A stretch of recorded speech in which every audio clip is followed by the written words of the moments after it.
Visuomenėje labai plačiai kalbama tema yra atleidimas, bet labai retai aiškinama, kas tai yra.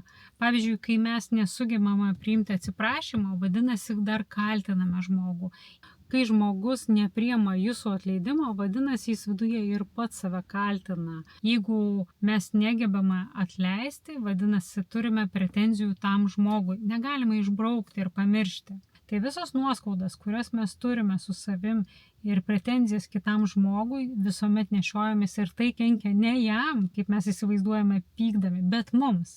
Todėl vertėtų už savo jausmus prisimti asmeninę atsakomybę ir nekurti lūkesčių kitiem. Visi mūsų nusivylimai gimsta iš to, jog mes turime lūkesčius, kaip kitas turėjo pasielgti, sureaguoti, pasakyti. Mes esame atsakingi tik už savo mintis ir už savo reakcijas, bet ne už kito, neperkelinėkit. Tuomet neturėsit nusivylimų.